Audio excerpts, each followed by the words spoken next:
Good afternoon to all of you. Good afternoon. First of all, I would like to thank you, Mr. Raved sir, for giving me this golden opportunity to talk about scaffold.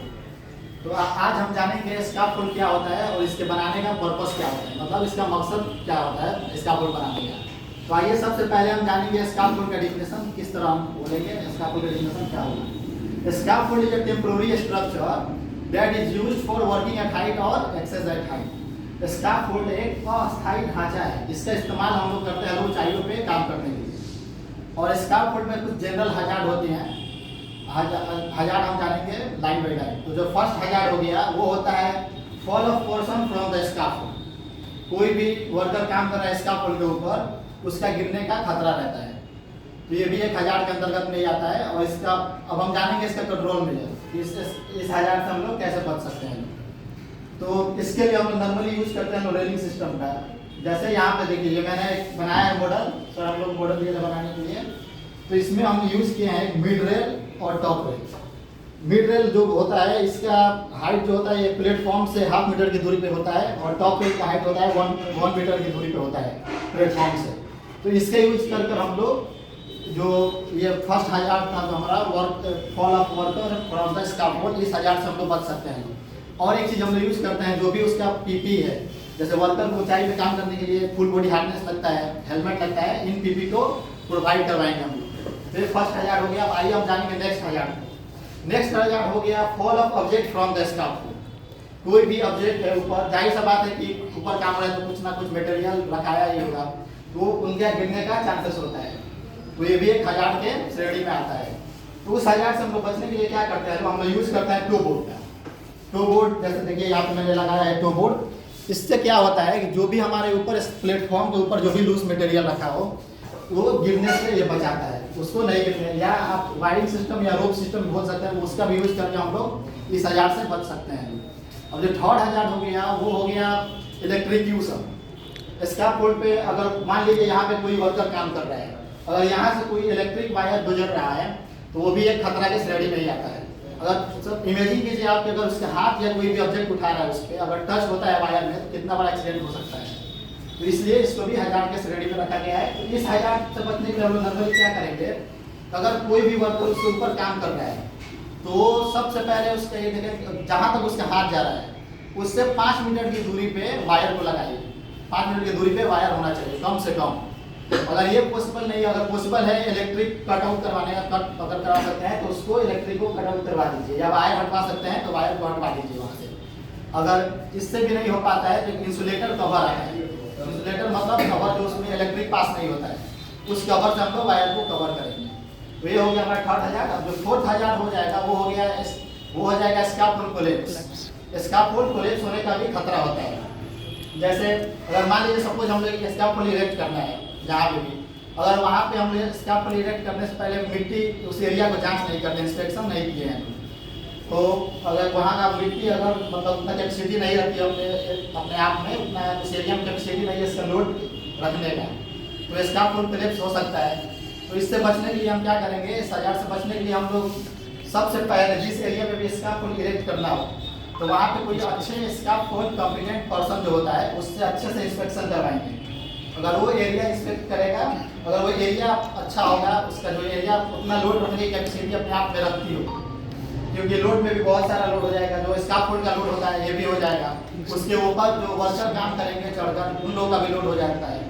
और जो worker काम करे तो उस पर कुछ ना कुछ मटेरियल तो रखाएगा ही, उसका भी लोड। अगर इन सारी चीज़ों की लोड रखने की कैपेसिटी वो एरिया अपने आप में रखती है, वही वहाँ पे अलाउ करेगा, जो स्काफोल्ड कॉम्पिटेंट पर्सन है वो अलाउ करेगा वहाँ पे स्काफोल्ड इरेक्ट करने के लिए। और इस हजार्ड से बचने के लिए हम लोग एक चीज़ और करते हैं, ये जो देखिए यहाँ पे मैंने सोल बोर्ड का यूज किया है, इसका यूज करते हैं लोग ताकि हमारा जो स्काफोल्ड है वो नीचे कोलैप्स ना हो पाए। तो ये कुछ थी हमारी जनरल हजार्ड। अब आइए अब हम जानते हैं स्काफोल्ड कंपोनेंट्स। स्काफोल्ड किन किन कंपोनेंट से मिलकर बनी होती है। तो जो पहला कंपोनेंट्स हो गया वो सोल बोर्ड, जिसका यूज मैंने आपसे अभी बताया कि इसका यूज क्यों होता है, ताकि हमारा जो स्काफोल्ड है वो नीचे कोलैप्स ना होने पाए। उसके बाद होता है ये देखिए इसको बेस प्लेट बोला जाता है। बेस प्लेट के चारों कॉर्नर पे होल होता है, इसमें हम लोग सोल बोर्ड में स्क्रूपिंग करते हैं। इसके बाद आ जाएगा ये हमारा बेस लिफ्ट, या इसको किकर लिफ्ट बोलते हैं। इसका यूज क्यों होता है, ताकि हमारा जो स्काफोल्ड है वो इधर उधर हिल डुल ना कर सके और नीचे कोलैप्स ना होने पाए, इसलिए इसका हम लोग यूज करते हैं। अब ये देखिए यहाँ पे यूज़ किया मैंने ब्रेसिंग का, डायगोनल ब्रेसिंग है ये। इसका भी यूज हम लोग इसलिए करते हैं ताकि जो हमारा स्काफोल्ड है वो इधर हिल डुल ना कर सके और स्काफोल्ड कोलैप्स ना होने पाए। अब जो ये हो गया, ये है हमारा रनर, या इसको लेजर के नाम से भी जाना जाता है। ये रनर स्काफोल्ड की ऊंचाई जितनी ऊपर जाएगी ये रनर बार बार रिपीट होते रहेगा, इसलिए इसका नाम पड़ा है रनर। और ये देखिए ये होता है कपलर। कपलर का यूज हम लोग कहाँ पे करते हैं, जहाँ पे दो कंपोनेंट आपस में आकर मिलते हैं, इसलिए यहाँ पे इसका यूज होता है। जहाँ पे घुमाव हो वहाँ पे तो असंभव नहीं घुमा सकते, इसलिए हम लोग कपलर का यूज करते हैं। कपलर में भी 3 टाइप्स के, जनरल 3 टाइप्स के कपलर होते हैं। जो फर्स्ट कपलर हो गया वो होता है right angle coupler. Right angle coupler होता है वो 90 डिग्री के एंगल पे ही काम करता है। और जो सेकेंड कपलर हो गया वो स्पाइरल कपलर हो गया। ये स्पाइरल कपलर 360 डिग्री पे रोटेशन होता रहता है, इसका मतलब घुमाव 360 डिग्री पे होता रहता है। और जो थर्ड जो कपलर होता है वो फुटलक कपलर होता है। इसका उतना मतलब साइड पे ज़्यादातर यूज नहीं होता है, इन्हीं 2 चीज़ का यूज होता है, जो राइट कपलर हो गया और स्पाइरल कपलर होता है। फुटलक कपलर उतना लोड रखने की इसके अंदर कैपेसिटी नहीं होता है। अब हम बताएंगे आपको बियरर के बारे में। बियरर किसको बोला जाता है, जहाँ से हमारा प्लेटफॉर्म बनाना हो, जिसके ऊपर हमारा प्लेटफॉर्म या प्लेन जिसके ऊपर हम लोग बोल सकते हैं रखते हैं लोग, उसको बोला जाता है बियरर, या इसके एक और नाम है ट्रांसोन। उसके बाद हम लोग यूज करते हैं लोग टो बोर्ड का। टो बोर्ड का यूज मैंने पहले ही आपसे बताया था, जब हजार बता रहे थे उस टाइम भी आप लोग से टो बोर्ड का यूज बताया था मैंने। इसका क्यों यूज होता है, ताकि कोई भी जो लूज मटेरियल है वो ऊपर से नीचे ना गिर पाए। उसके बाद हम लोग यूज करेंगे बीड ड्रिल का। देखिए यहाँ पे मैंने बीड ड्रिल लगाया है।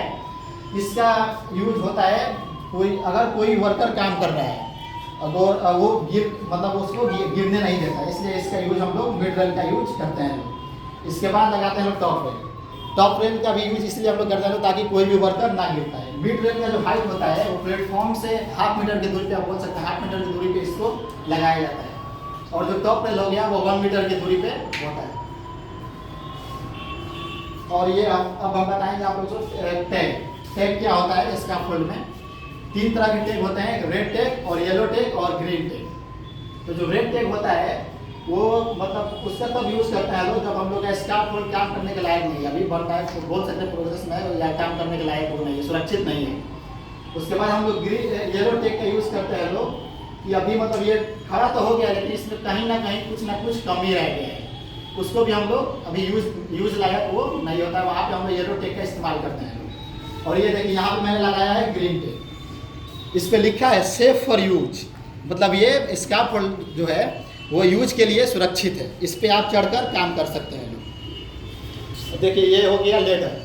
लेडर का इस्तेमाल हम लोग क्यों करते हैं लोग, ताकि अगर मान लीजिए जो स्काफोल्ड है इधर उधर चढ़ कर नहीं जा सकते हैं, प्लेटफॉर्म के ऊपर चढ़कर काम करने के लिए इस्तेमाल करते हैं हम लोग लेडर का। इसी के ऊपर से चढ़कर काम प्लेटफॉर्म पे चढ़ा जाता है। और इसका जो होता है 75 डिग्री के एंगल पे ये लेडर होना चाहिए। बस यही कुछ स्काफोल्ड के बारे में जानकारी थी। अब आइए हम सबसे पहले बताना चाहेंगे अपने इंस्टीट्यूट के बारे में, किस इंस्टीट्यूट में हम पढ़ते हैं। जैसा कि मैंने पहले ही आप लोग से बताया था, my name is Aman Hussain, I am from Salalah. I study in GIFSC institute. GIFSC means Gulf Institute of Fire and Safety Engineering. It is located at Bagunia Mode Bagunia Mode beside V-Mall. This institute has 4 well qualified teachers. First, Naseem sir. Naseem sir is the director of this institute, and Jishan sir and Travis sir teach safety syllabus in my institute, and Cap sir teaches English. That's all from my side. Thank you.